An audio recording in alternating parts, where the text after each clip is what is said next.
budaya melihat calon ini sunnah sebenarnya teman-teman. Tapi yang dilihat melihat, bukan menyentuh, bukan jalan-jalan di kafe. Melihat aja. Tengoknya. Masa ya saya kayak beli kucing dalam karung, kalau orang laki-laki bilang gitu. Saya mau tahu dong. Oke, bagus juga. Ada namanya konsep ta'aruf, itu ada dalam Islam. Tapi ada batasannya. Kenapa? Karena kalau nggak batasannya biasanya kebablasan ta'arufnya.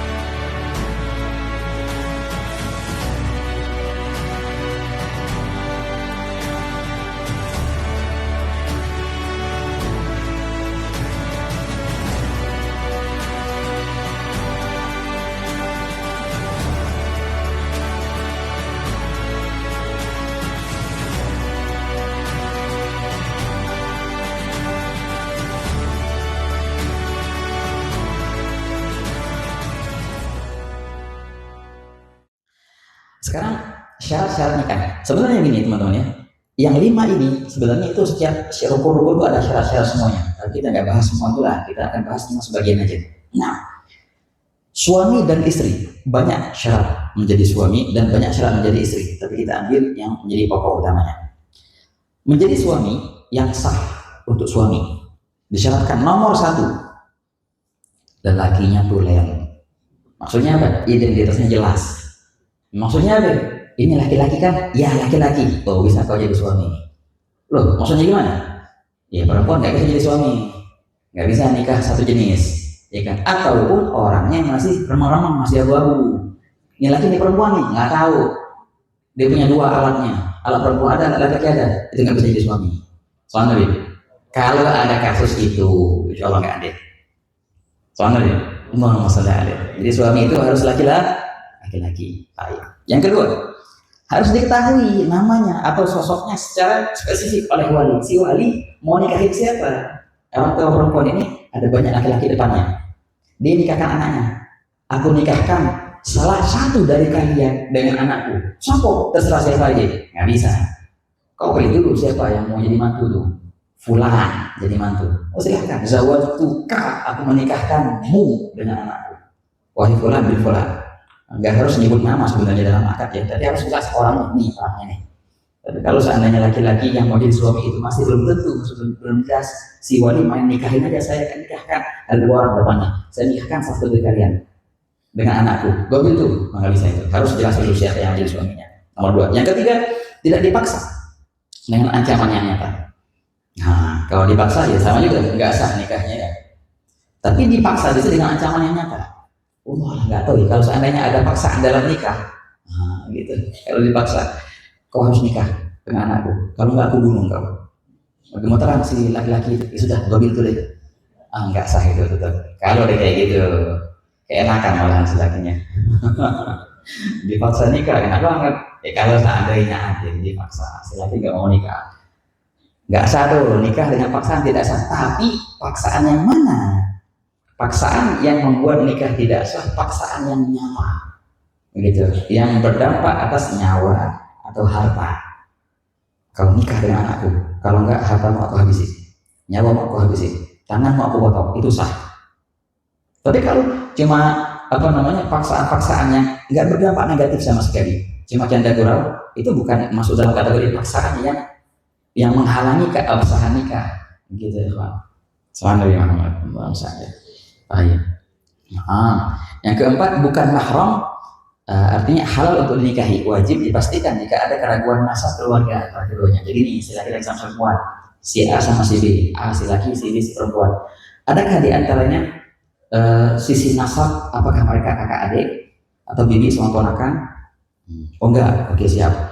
Kalau sepupu boleh-boleh aja kan nikah antara sepupu ya, walaupun tidak dianjurkan katanya. Orang kalau nikah sepupu katanya itu anaknya jadi kurus, katanya ini boleh-boleh aja kan. Kalau dua kubu sudah oke. Nah, kalau keponakan nisan juga sudah biasa. Tapi kalau sepupu langsung, ya, anak paman sama anak paman itu sah-sah aja. Tapi biasanya ntar udah gimana keturunannya. Katanya sih gitu ya. Wallahu a'lam, katanya gitu. Mitos kali ini sih. Nah, jadi harus jelas nih hubungan antara A sama si B. Mereka tidak punya jalur nasab yang mencegah waktu mereka menikah, dan juga di sana mereka tidak punya jalur persusuan. Ini sudah terjadi di sini teman-teman. Betul, si A sama si B bukan siapa-siapa, tapi si A ini pernah nyusu sama seorang perempuan karena dia masih kurang dari dua bulan, dari 2 tahun. Si perempuan itu pun pernah nyusu sama si perempuan itu karena dia masih kurang dari 2 tahun. Berarti A sama B kakak beradik, mahram mereka, mahram susu namanya. Nah, saya tidak tahu kalau di Banjar sini gimana biasanya, ada perihal susu itu ada, tapi biasanya ada di di arsip. Nah, ini juga kadang-kadang persusuan itu ada, tapi kurang dicatat siapa yang pernah nyusu sama si perempuan ini. Si perempuan ini pernah nyusuin siapa aja. Itu jadi mahram ya, jadi mahram. Kalau di Hadramaut biasanya itu ada pencatatannya. Jadi jelas nih siapa yang disusuin sama si perempuan ini, siapa aja anak-anak susunya, nggak boleh nikah. Dan pernah terjadi teman-teman. Pernah terjadi. Jadi sudah lamaran ini si A sama si B sudah lamaran. Bahkan di acara resepsi sudah gebiltu, datang perempuan sudah tua. Si perempuan ini bilang, pas dilihat yang mempelai laki-laki sama mempelai perempuan, dia berkata seperti ini, sungguh aku pernah menyusui keduanya. Kata perempuan yang sudah tua itu, ini buat keadaan jadi panas. Wah, gimana dong? Berarti ini kakak beradik, gak boleh mereka nikah. Dalam perhal kayak gini, ikhwan, dikembalikan sebenarnya kepada suami dan istri dalam hukum fikihnya. Kalau mereka mempercayainya, mereka rusaklah nikah mereka, fasakh. Tapi kalau mereka tidak mempercayainya, boleh-boleh aja. Dalam kasus fikihnya, dalam minhaj seperti itu. Tapi si suami berusaha untuk mengelak. Enggak, itu ibu-ibu sudah tua tuh. Dia mungkin lupa. Masa nggak ada cerita? Anda nggak pernah dikasih tahu sama orang tuanya nyusu sama dia. Si perempuan dia bilang, ini ibu sudah tua nih. Ngarang-ngarang aja. Tapi dinasihati sama ulama setempat, hei fulan, selagi telah dikatakan maka itu paling tidak syubhat. Walaupun kau tak percaya sama dia, nikahmu sah-sah saja. Tapi selagi dia telah berkata syubhat nikahmu itu, bagaimana pun ceritanya, maka apa? Berpisah. Jadi nggak bisa nikah, padahal sudah saling cinta ya, tapi kakak adik. Itu kan susu ya, ada nikah, ada cerita yang ajib lagi. Ada di Jakarta, Ustaz. Ada seorang nikahnya banyak dia. Dia bilang anaknya itu lebih dari 90 orang. Banyak dia punya anak. Masya Allah. Sampai-sampai yang ngasih nama anaknya udah lupa. Sama anaknya pun sudah lupa kan. Jadi dia diundang resepsi. Sama anak perempuannya. Wallah. Pas dia datang tahu-tahu yang suaminya yang bakal nikah itu juga anaknya, bukan anak susu, anak beneran nih. Udah pas kan dia mau akalin, mau jadi wali nih, ya, abahnya ada abah seperempat itu. Pas dia mau jadi wali, dia lihat yang laki-laki yang mau jadi suami itu anaknya juga, ngerti sama dia itu kakak adik, batal akhirnya. Kalau seperti itu ada kadang-kadang ya Pak, tapi jarang ya. Yang sering terjadi biasanya masalah susu itu, mahram dari segi susu itu halus soalnya, ya, dan penting untuk diperhatikan teman-teman ya, masalah susu itu. Nah, jadi harus jelas antara laki-laki sama perempuan itu boleh menikah. Ada cerita dalam ilmu fikih, sebenarnya sebagai syarat juga tapi tidak asalkan. Begini teman-teman, kalau seandainya si A sama si B mereka saudara kakak adik, A laki, B perempuan. Kemudian si B itu pindah kota, dan semenjak itu sudah nggak ada hubungan. Mereka ketemu masih kecil. Kemudian pas masa kecilnya si B pindah kota ke kota yang lain, nggak ada lagi hubungan sama adiknya, nggak tahu dan nggak tahu bagaimana muka adiknya. di kota yang mana? Ini si A di kota yang ini, yang B di kota yang mana? Udah gede lah keduanya. Si A ini mau nikah, dapatnya perempuan dari kota yang ono. Itu dibahas oleh ulama fikih, teman-teman. Selagi engkau yakin ada adekku di kota itu, dan aku nggak tahu siapa dan bagaimana dia, maka apa? Kau tak boleh nikah dengan perempuan yang ada di kota itu. Ngerinya dia adiknya. Soalnya sampai sebegitunya sih hati-hatinya ulama. Gitu teman-teman. Baik. Yang terakhir, si laki-laki itu tidak sedang berihram haji atau umroh. Jelas kalau orang lagi haji atau umroh nggak bisa dan nggak sah dia melakukan akad nikah. Baik. Untuk syarat-syaratnya istri sama juga. Nomor 1, istri itu harus perempuan, nggak bisa yang namanya istri laki-laki ataupun yang masih belum jelas statusnya. 1. Dan juga, si perempuan itu ditentukan secara spesifik jelas. Ini aku nikahkan engkau wahai fulan, anakku yang ini. Kalau si ayah itu dia punya 2 anak perempuan, dibilang sama si suami, aku nikahkan engkau dengan salah satu daripada anakku yang 2 itu, terserah pilih yang mana. Nggak sah, pilih dulu baru nikahkan. Selagi ada mubham, nggak sah nikahnya. Yang ketiga, yang tadi barusan dibahas oleh Pak Ketua KUA, si perempuan itu tidak bersuami dan tidak dalam masa iddah. Ini penting sangat, penting sangat. Terutama yang mau nikah dengan janda. Nah, nomor 1 yang ditanyakan, apakah dia masih berstatus sebagai istri? Oh tidak, saya sudah cerai. Oke, kapan tanggal cerainya? Sudah selesaikah iddahnya? Pakai iddah apa nih? Dia masih dalam masa bisa haid kah atau nggak bisa haid kah? Juga yang paling penting sangat, oh saya sudah cerai. Bagaimana proses cerainya? Di pengadilan? Enggak, cuma begini aja. Itu kadang-kadang mereka kira mereka sudah cerai, padahal belum.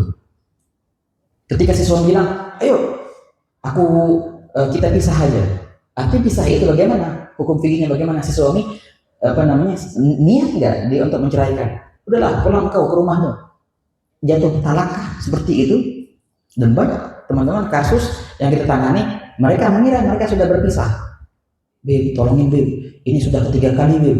Padahal kita mau rujuk lagi. Kalau ketiga kali nggak boleh, harus dengan muhalil. Kita bilang, inti bilang apaan sama istri? Saya bilang begini-begini. Oh, ini kalau dalam ilmu fikih namanya wa'ad. Kalau seandainya engkau tidak begini, maka saya akan ceraikan. Kalimat akan itu ikhwan, itu otomatis membuat talak itu nggak sah. Karena namanya wa'ad. Si suami bilang, dia marah-marah sama istri katanya suaminya. Suami bilang, kalau engkau masuk ke rumahnya fulan itu, maka saya akan ceraikan engkau. Itu otomatis, walaupun si perempuan masuk ke rumahnya temannya itu, nggak terjadi talak, karena masih ada kalimat akan. Lain hal kalau suami, kalau engkau masuk ke rumah fulan, maka saya ceraikan. Itu, oke, jadi mu'allah itu. Tapi kalau ada kalimat akannya, nah intinya apa? Banyak perihal dalam kasus cerai talak, mereka sudah berpisah padahal belum. Makanya hati-hati kalau menikah sama janda, pastikan dulu dia sudah berpisah dengan talak yang sah dan sudah juga selesai iddahnya. Dan silakan. Nabi Muhammad. Allahumma shalli alaihi. Naam. Pahala juga kalau menikah sama janda itu untuk niat nolong pahala ya kan. Ya betul. Ya Masya Allah, dulu di zaman Nabi SAW kan sahabat bilang, zaman Rasulullah itu kalau perempuan ketika meninggal suaminya ataupun ketika berpisah dari suaminya itu berebutan, para sahabat menikahi perempuan yang, jadi jangan sampai ada perempuan yang kesian sebatang karang itu sendirian gitu. Di zaman sahabat enggak, mereka berebutan justru. Bukan cuma itu aja, orang tua dari perempuan itu pun menawari anaknya kepada sahabat-sahabat yang lain. Ini yang kita lihat sendiri bagaimana Sayyidina Umar bin Khattab ketika putrinya Sayyidah Hafsah begitu berpisah dari suaminya, maka Sayyidina Umar sendiri menawarkan kepada Sayyidina Abu Bakar Siddiq. Sayyidina Umar sendiri menawarkan kepada Sayyidina Utsman, tapi pada dino semua karena Sayyidina Abu Bakar tahu Rasulullah mau mengingatnya. Begitu ya. Jadi itu bukan suatu aib sama sekali, enggak ya. Juga bagi perempuan kadang-kadang seorang perempuan yang sudah mandiri, yang sudah merasa dia mandiri dari segi finansialnya, ada alhamdulillah rezeki banyak, akhirnya dia menjadi single factor, sudah nggak perlu lagi nikah lagi. Jangan lupa engkau punya syahwat, Kalau seandainya datang masa-masa itu, kau ini mau kemana? Begitu ya kawan. Oh, daripada antar nikah antar yang ada dikekang sama suami. Nah betul juga itu. Jadi jangan ego juga si suami untuk mengekang orang, nggak boleh. Itu kita bahas nanti di sisi kedua itu teman-teman. Oke, yang keempat terakhir, si istri itu tidak dalam keadaan ihram haji atau umroh. Kalau lagi ihram maka nggak sah nikahnya. Oke, dan sebelum terakhir di sini masalah wali tadi teman-teman ya, wali dan saksi. Di sini ada tangga. Siapa yang semestinya menjadi wali? Nah, ini penting sangat. Karena ada loncat-loncatan yang tidak dipahami. Nomor satu yang jadi wali itu ayah kandung. Gak ada ayah maka kakek dari ayah ya. Kakek dari ibu itu gak ada jadi wali, gak boleh, gak bisa jadi wali. Kakek dari ayah yang jalurnya laki semua itu menjadi nomor dua. Kalau gak ada ya si ayah. Nomor tiganya siapa? Saudara laki-laki yang kandung. Mau kakak mau adik boleh. Kalau nggak ada yang kandung, saudara laki-laki yang seayah, al-akhlil ab, gitu. Nomor empatnya, nggak ada saudara laki. Kemana? Nah ini penting. Sebelum kau pindah ke paman, cari pamanmu, dahulukan keponakan. Keponakan itu dalam martabatnya mereka lebih dahulu daripada paman. Putra, saudara kandung nomor 5, keponakan, dan terus ke bawah. Keponakan nggak ada. Anaknya keponakan itu masih mereka yang didorong daripada paman kalau menjadi wali. Jadi banyak orang sekarang langsung loncat ke paman, tapi paman itu masih jauh. Saudara dan anak-anaknya saudara itu martabatnya mereka lebih dahulu daripada martabatnya paman untuk menjadi seorang wali. Oke. Putra saudara seayah nomor 6-nya. Kalau nggak ada saudara laki-laki kandung ataupun seayah dan ponakan-ponakan juga nggak ada kandung ataupun seayah, baru pindah ke paman. Paman yang di sini adalah saudara ayah ya, bukan paman saudara ibu. Kalau paman saudara ibu nggak masuk dalam perihal wali. Paman saudara ayah yang kandung dia sama ayah kita. Oke, nggak ada baru paman seayah, gitu teman-teman. Nah, kalau nggak ada naik lagi saudara kakek kandung seayah. Kalau nggak ada naik lagi saudara buyut. Kalau masih ada semua itu. Kalau nggak ada baru entar anaknya paman. Nanti kalau dalam kasus siapa? Sepupu. Sepupu bisa jadi wali. Nah, martabatnya mah agak jauh. Sepupu yang kandung, habis itu sepupu yang seayah, baru di sini dan terus ke bawah, sepupu, 2 pupu, 3 pupu, dan terus begitu. Sepupu misa, apa namanya, mindo kalau bahasa kan nggak tahu bahasa ini apa ada istilahnya. Sepupu 2 pupu ada, 3 pupu itu gitu. Kalau di sini apa namanya? 3 pupu aja. Nah, kalau di Padang namanya mindo.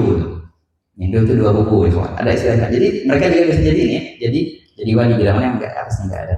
Untuk syarat menjadi wali teman-teman, nah yang namanya wali dan syahid juga sama ya, saksi harus Islam dan harus laki-laki wali itu. Oh iya, ini penting sangat. Banyak dan kita sering mendengar kasus janda terutama, dan janda punya anak laki-laki, janda punya anak laki-laki. Nah, jadi itu si perempuan itu ada problem entah sama saudaranya, entah sama ayahnya. Jadi dia yang mau yang jadi wali bagi dirinya adalah anaknya. Boleh nggak itu teman-teman? Ini sudah terjadi. Nah, dalam mazhab Syafi'i nggak bisa. Itu di mazhab Hanabilah boleh. Anak mazhab Hanafiyah. Anak adalah tinggi derajatnya, bisa menjadi wali daripada ibunya. Tapi di mazhab Syafi'i nggak, anak itu bukan wali kecuali kalau anak itu adalah misanan daripada ayah si perempuan itu, ataupun mindoan bisa jadi wali sebagai bukan anak, statusnya sebagai misan sepupu ataupun mindo daripada ayah, itu bisa. Soal Nabi Muhammad. Wali dan saksi juga harus balik dan berakal, tidak pikun, jelas. Nggak bisa kalau apa namanya wali masih kecil ya atau masih kecil. Dan merdeka bukan hamba sahaya dan tidak dipaksa. Sama juga. Dia mau nikah sama anak si bapak itu, dipaksa bapak itu untuk menikahkan anaknya untuk dia. Yang ada nggak sah nikahnya, nggak boleh paksa-paksaan. Dan tidak fasik juga. Nah, penting sekali masalah tidak fasik ini, ikhwan. Jadi wali dan syahid itu orang yang adil. Oleh karena itu, kadang-kadang kita melihat di akad nikah sebelum ada ijab kabul itu ada khutbah nikah kan ya, sunnah. Dan biasanya di khutbah nikah adalah qulu jami'an astagfirullah, natubu ilallah. Biar apa? Biar ini syarat ini, ikhwan. Untuk menjadi saksi, syaratnya itu tidak fasik. Dan cukup kita dengan zahir taubat yang tadi itu sudah jadi nggak fasik lagi. Secara zahir mereka sudah taubat. Nah, makanya ada Ada kalimat natubu ilallah nastaghfirullah, wali sama saksinya. Itu Masya Allah. Alhamdulillah, ini budaya kita, ikhwani. Saya lihat beberapa kali saya hadiri acara di Banjar dan juga di Jakarta, di Palembang, budaya Melayu banyak kan. Itu Masya Allah diwarnai dengan apa namanya, dengan syariah yang pas. Itu sudah menjadi budaya. Kalau mau ditelusurin itu bagus sekali, kawan. Tertanam nilai-nilai agama dalam budaya-budaya itu. Nah, di akad nikah pun cara-caranya itu banyak. Untuk ngakalin ini mereka buat ini luar biasa. Di antara tadi untuk jadi kan orang semuanya adil dengan astagfirullah, natubillah, itu otomatis itu sudah adil semua, jadi sah nikahnya. Dan tidak safih, maksudnya mampu mengelola harta. Kalau orang yang sangat boros, buang-buang hartanya safih, itu namanya nggak bisa menjadi wali ataupun syahid. Namun tidak juga sedang ihram, kalau orang lagi ihram nggak bisa jadi wali. Dan juga khusus saksi bisa melihat, harus nggak bisa buta ya, dan bisa mendengar, dan bukan wali yang menikahkan. Nah, jadi kalau saatnya ada wali, dia mau menikahkan tapi diguguk, dia wakilkan. Bisa aja engkau wakilkan itu kepada orang lain, tapi engkau nggak bisa menjadi saksi, cari orang lain untuk menjadi saksi. Baik. Soal Nabi Muhammad. Hukum menikah. Hukum menikah emang apa sih? Wajibkah atau sunnahkah atau makruhkah atau wajibkah hukum menikah? Nikah itu bisa jadi wajib, bisa jadi wajib. Ini nggak kan dosa. Bisa jadi sunnah, bagus nikah. Bisa jadi makruh, mubah, bahkan juga bisa jadi haram kau menikah. Bagaimana tidak dari hukum?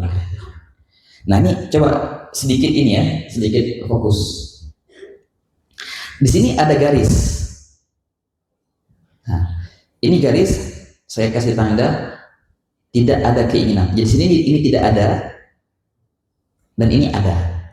Yang kesini kan ini garis yang bawah ini garis nggak ada keinginan sampai tengah sampai ngebet di sini, ngebet banget. Pengen banget. Ini ujung sini. Ini garis paling bawah, garis keinginan. Di atasnya garis kemampuan. Di sini berarti mulai tidak mampu. Lumayan mampu, ini sangat mampu. Jelas teman-teman? Ini kalau kita baca di ilmu fikih, ya dengan nomor-nomor aja. Tadi didiagramkan jadi kayak gini. Di bawah ini garis keinginan dan di atasnya garis kemampuan. Karena dua faktor inilah yang menjadi hukum nanti. Kapan nikah itu wajib dan sunnah atau makruh yang lainnya. Soalnya, contoh, ketika dia di segi keinginan dia di sini nol, tidak ingin, dan di sisi kemampuan dia di ujung juga tidak mampu, maka apa hukumnya? Yang ada hukumnya adalah haram, nggak mampu dan nggak ingin.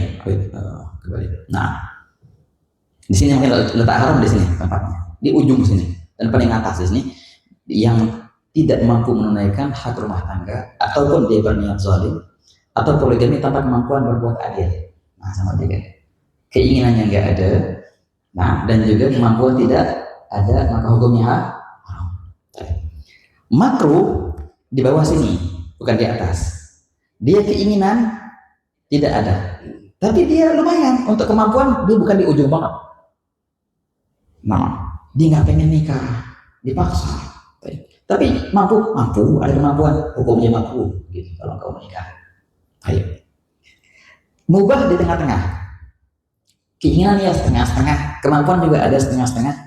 Tapi nggak mendesak sangat, jadi iseng-iseng aja nikah. Nah, jatuhnya mubah itu. Mampu setengah, pengen juga setengah-setengah, setengah-setengah, jadi mubah, di tengah-tengah sini mubah. Nah, kapan menjadi sunnah? Nah ini sunnah nih teman-teman. Ada yang di ujung sini. Keinginan ada di sini kan dia. Kemampuan juga ada, pengen nikah dan mampu insya Allah. Dan emang menjadi asal ketika ini dia menjadi sunnah.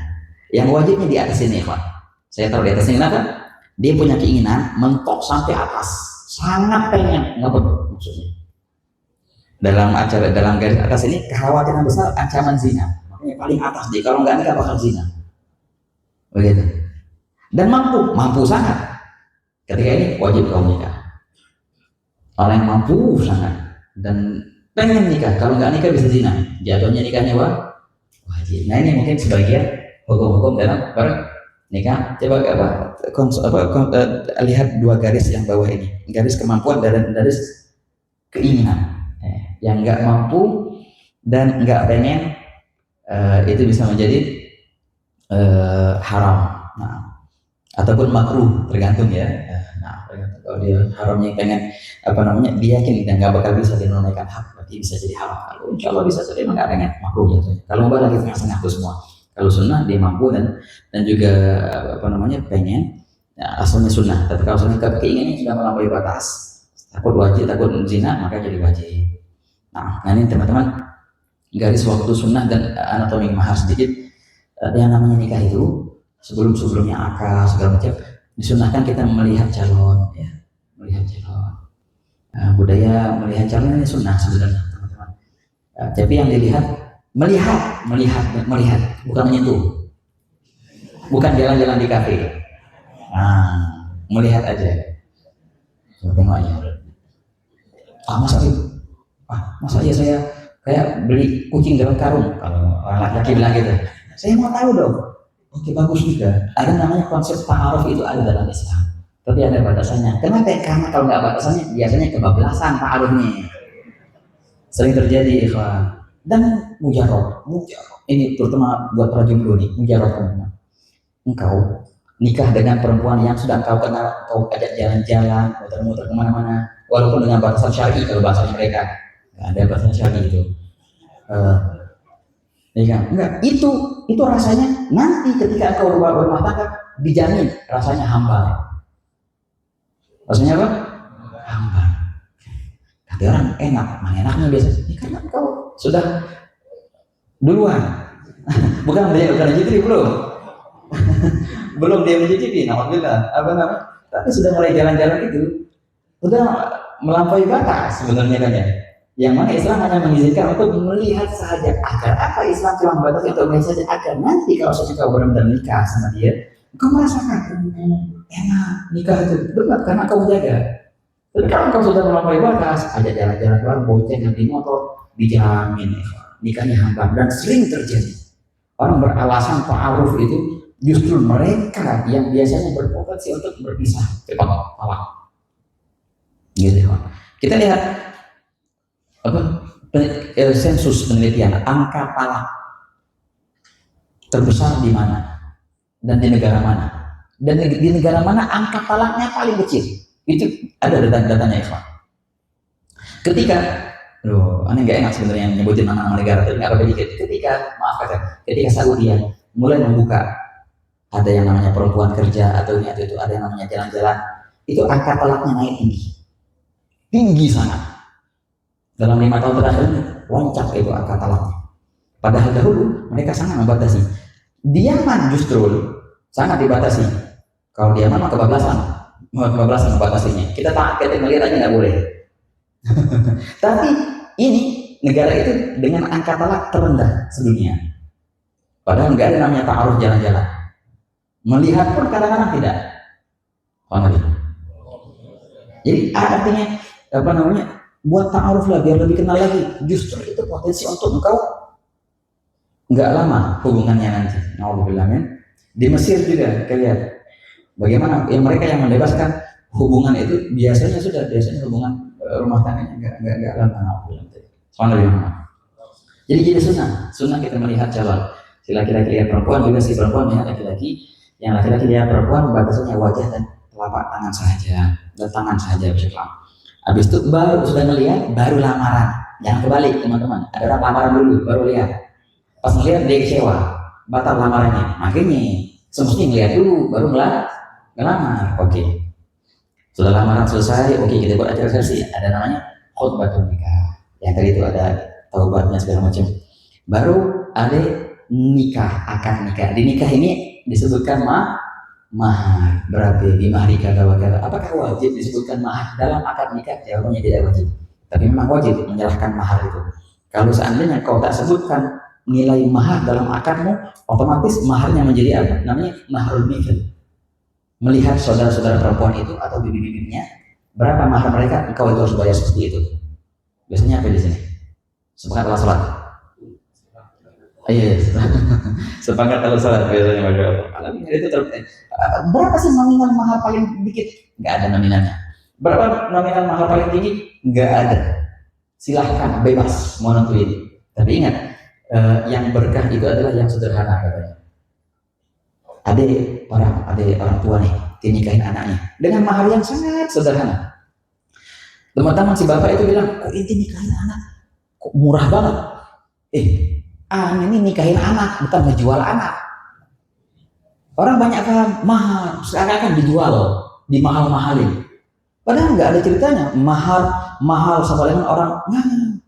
Justru kata Nabi SAW, yang paling berkah itu adalah yang paling murah mahalnya. Soalnya Muhammad. Karena bukan itu takaran kemuliaan atau ketinggian derajat, enggak sama sekali. La ilaha illallah. Oke, itu perihal mahar ya. Habis itu ada walimah. Nah, walimah ini sebenarnya di fikih kita walimah itu kan kalau di sini kita biasanya resepsi ya.